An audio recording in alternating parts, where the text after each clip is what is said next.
Este é o canal Disco Livro e Fé, é um prazer tê-lo aqui. E no lado B de hoje estarei dando continuidade ao tema Sabedoria, da série A Balança do Sábio. Se você não viu os vídeos anteriores, seria bom assisti-los antes. Peço que curta, comente e compartilhe, não somente este como os demais vídeos do canal, caso goste do conteúdo. Convido-lhe também a se inscrever no canal e ativar o sino de notificações. Lembrando que tudo que eu disser você deve examinar. Nos 3 primeiros vídeos dei uma introdução a respeito da sabedoria, o que seria a verdadeira sabedoria. No vídeo anterior, na parte 4, iniciei as comparações, dizendo que a sabedoria é melhor do que o ouro, do que a prata, do que as riquezas. E agora estarei dando continuidade. Vamos agora para a segunda comparação.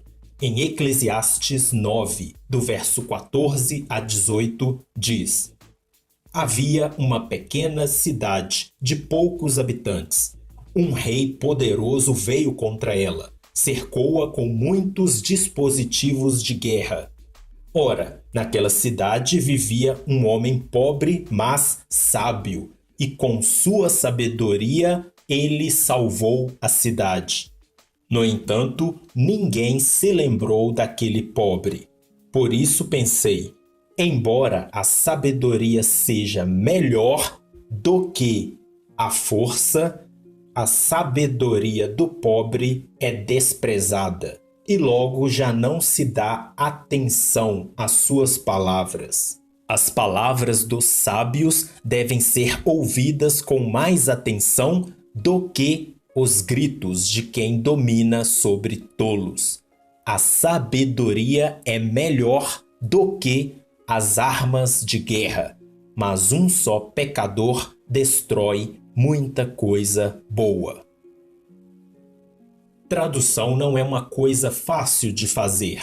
Mesmo os especialistas, às vezes, precisam se esforçar muito para entender o sentido de uma frase e traduzi-lo para o próprio idioma da forma mais fiel possível, ainda mais se tratando de uma língua muito antiga como o hebraico. Neste texto lido, tem uma parte que diz: Naquela cidade vivia um homem pobre, mas sábio, e com sua sabedoria ele salvou a cidade. Porém, outros tradutores entendem que a frase correta seria: e com a sua sabedoria ele podia salvar a cidade. Com isso, a lição específica da história pode mudar. Se a versão correta for a primeira, que ele salvou a cidade, significaria que, por mais que se realize um grande feito por meio da sabedoria, pelo fato de ser pobre, nunca será reconhecido, nunca receberá gratidão e continuará sendo alguém desprezado. Se a versão correta for a segunda, que ele podia salvar a cidade, indicaria que a cidade, no final das contas, não foi salva porque, apesar do sábio ter a capacidade para livrar a cidade, não utilizaram a sabedoria dele, não o consultaram ou não deram ouvidos às palavras dele. Isto é, as pessoas nunca irão levar em consideração alguém pobre, por mais capaz, por mais sábio que este possa ser.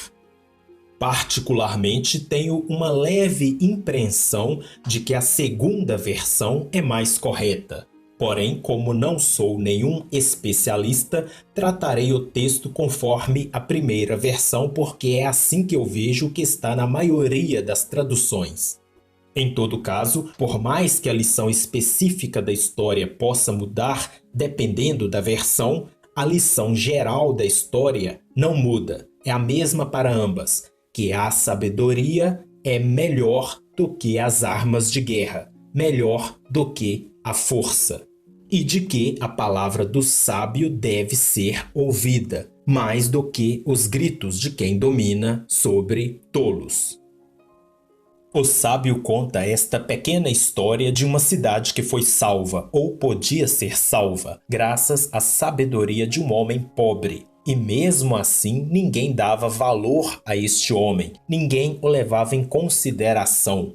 E Salomão diz que a sabedoria é melhor do que a força e as armas de guerra. Podemos tirar algumas lições deste texto. Uma delas é que nos ataques que sofremos é melhor ter sabedoria do que força. Antes de prosseguir, quero fazer uma ressalva. Quando digo força, estou a falar do mau uso da força, ou de seu uso excessivo. O texto diz que a sabedoria é melhor do que a força, o que não significa que a força seja algo ruim em si mesmo, nem mesmo as armas de guerra.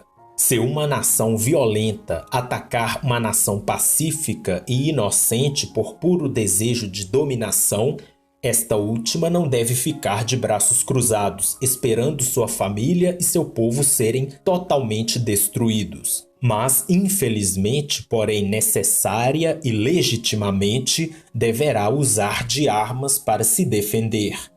Ocasionalmente, é preciso usar da força, desde que se use no momento certo, na medida certa e pelo motivo certo, parafraseando o que Aristóteles disse sobre a ira, mas que cabe perfeitamente também quanto ao uso da força. É possível usarmos da força com sabedoria. Força e sabedoria não são excludentes entre si.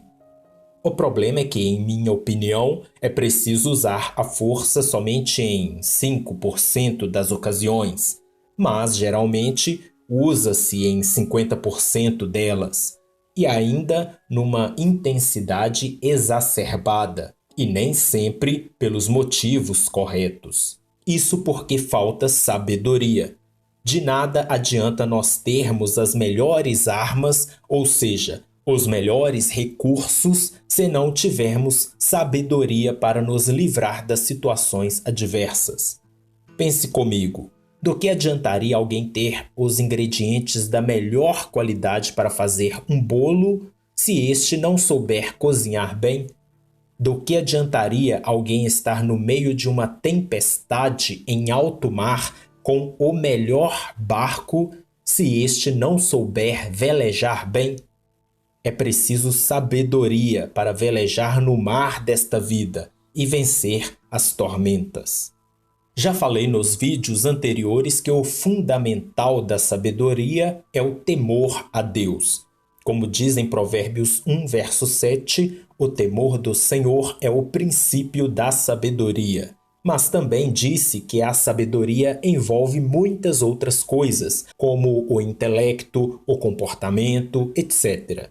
Os ataques que sofremos podem ser de vários tipos. Quando uma pessoa nos ofende, quando alguém nos odeia por algum motivo tolo ou mesmo sem motivo e passa a nos perseguir e nos atacar com calúnias e difamações, nos amaldiçoando, quando isso ocorrer, não podemos priorizar o uso da força. É melhor usarmos da sabedoria, da nossa fé em Deus, do nosso temor a Deus, do fruto do Espírito, do que da força humana, da nossa independência de Deus, isto é, deixar Deus de lado e agirmos por conta própria, com nossas próprias forças, na força do ódio, como se diz.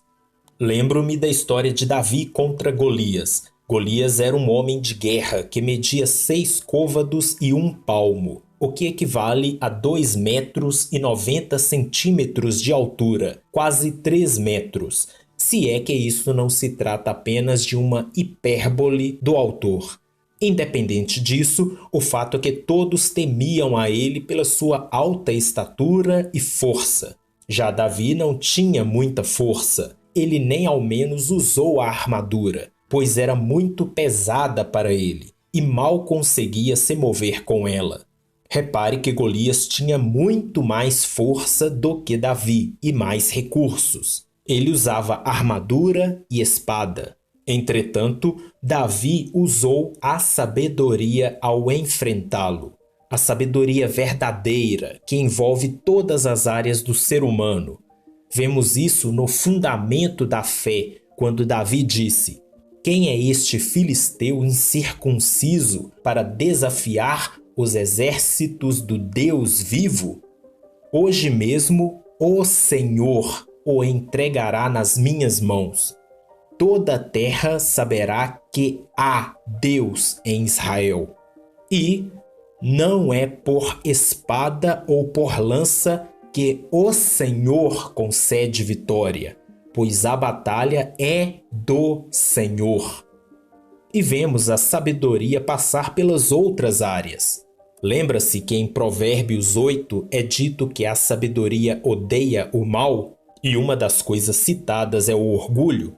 Pois então, Davi aqui demonstra ser humilde ao rejeitar usar a armadura.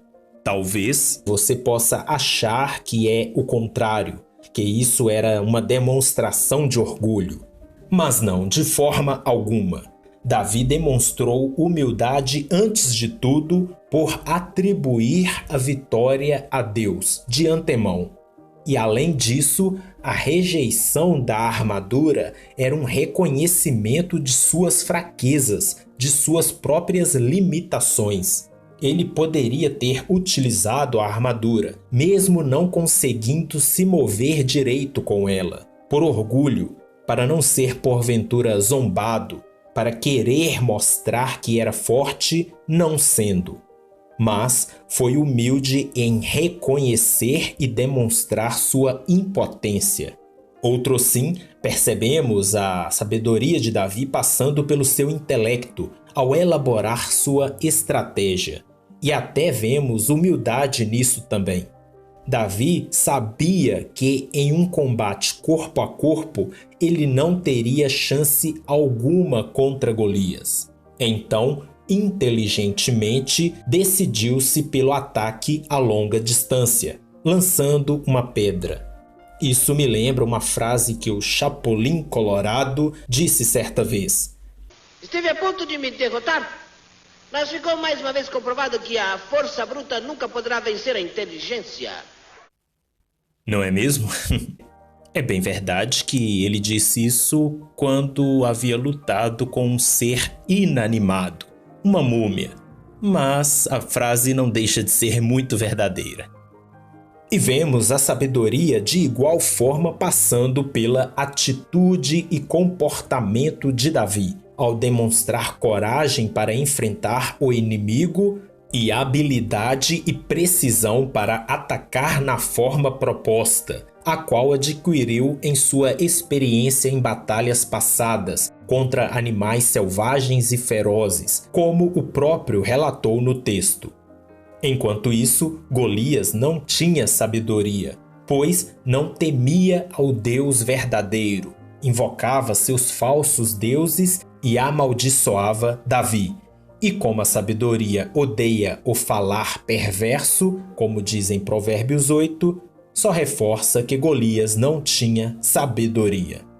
Em Provérbios 21, verso 22 diz: O sábio conquista a cidade dos valentes e derruba a fortaleza em que eles confiam.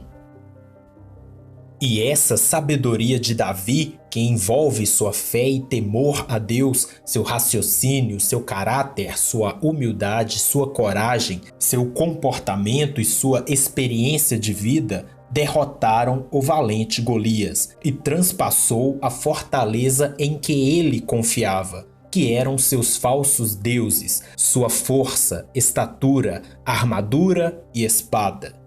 Como diz em Jeremias capítulo 17, versículo 5, maldito é o homem que confia nos homens, que faz da humanidade mortal a sua força, mas cujo coração se afasta do Senhor. E no Salmo 44, o próprio Davi diz: Contigo, Deus, pomos em fuga os nossos adversários. Pelo teu nome pisoteamos os que nos atacam. Não confio em meu arco, minha espada não me concede a vitória, mas tu nos concedes a vitória sobre os nossos adversários e humilhas os que nos odeiam. Golias tinha muita força e muitos recursos, nada mais. Esta história de Davi contra Golias está registrada em 1 Samuel capítulo 17. Posso dar outro exemplo, um exemplo contrário, com a história de Sansão, que era o homem mais forte de sua época.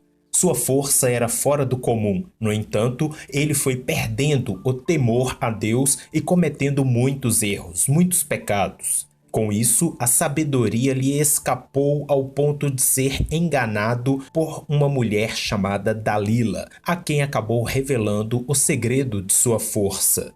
Consequência disso, foi humilhado e massacrado pelos filisteus. Ele tinha uma força descomunal, no entanto, faltou-lhe sabedoria. Você pode conferir esta história no livro de Juízes, capítulo 16. E o interessante é que se você ler o capítulo 14, perceberá que Sansão tinha uma aparente sabedoria. Era alguém que gostava de elaborar enigmas inteligentes para as pessoas desvendarem. Porém, como disse nos vídeos anteriores, não passava de uma sabedoria vã, não passava de pedantismo e orgulho, uma falsa sabedoria. Ele não temia a Deus. Mas, pelo menos no final da história, ele recuperou um pouco deste temor, buscou forças em Deus e acabou derrotando muitos filisteus, ao custo de sua própria vida, é verdade. Então, quando pessoas se levantam contra nós, não devemos usar da força, de um comportamento rancoroso e espírito vingativo. Em Gálatas capítulo 5, fala das obras da carne e do fruto do Espírito. Agir pela força se relaciona com aquele, e agir com sabedoria se relaciona com este. No versículo 20 menciona que algumas das obras da carne são o ódio e a ira. Não devemos agir assim, mas segundo o fruto do Espírito, que nos versículos 22 e 23 nos diz que é o amor, alegria, paz, paciência, amabilidade, bondade, fidelidade, mansidão e domínio próprio. A ação sábia está em contra-atacar os ataques de ódio que sofremos, não com ódio, mas com o amor e a bondade. Contra-atacar a aspereza e agressividade com a amabilidade e mansidão. Não ser impulsivo, mas paciente. Não se deixar ser dominado por todo sentimento mau, pela emoção do momento, pelos vícios, mas saber se controlar, ter domínio próprio, temperança, não perder a razão. Jesus diz no Evangelho de Mateus, capítulo 5, versículos 44 e 45, amem os seus inimigos e orem por aqueles que os perseguem, para que vocês venham a ser filhos de seu Pai que está nos céus. Ao sermos atacados, não desejar acirrar a guerra para destruir de alguma forma quem te ataca, para mostrar que é mais forte do que ele e para ele nunca mais cruzar o seu caminho. Ao contrário disso, buscar sempre a paz. Em Hebreus capítulo 12, versículo 14 diz: esforcem-se para viver em paz com todos e para serem santos. Sem santidade, ninguém verá o Senhor. A paz entre duas pessoas só existe se os dois buscam a paz. Às vezes, por mais que você queira e tente viver em paz com alguém, este alguém pode não querer paz, mas guerra, e assim não haverá paz. Por isso, pode ser que jamais venhamos a ter paz com todos. Porém, o versículo diz para nos esforçar, no que depender de nós, tenhamos paz com todos. Como disse Abraham Lincoln, por acaso não destruo meus inimigos quando faço deles meus amigos? Ou seja, para dar fim aos seus inimigos, àqueles que te perseguem, Não é preciso atacá-los ferozmente para destruí-los, aniquilá-los, mas tente fazer deles seus amigos.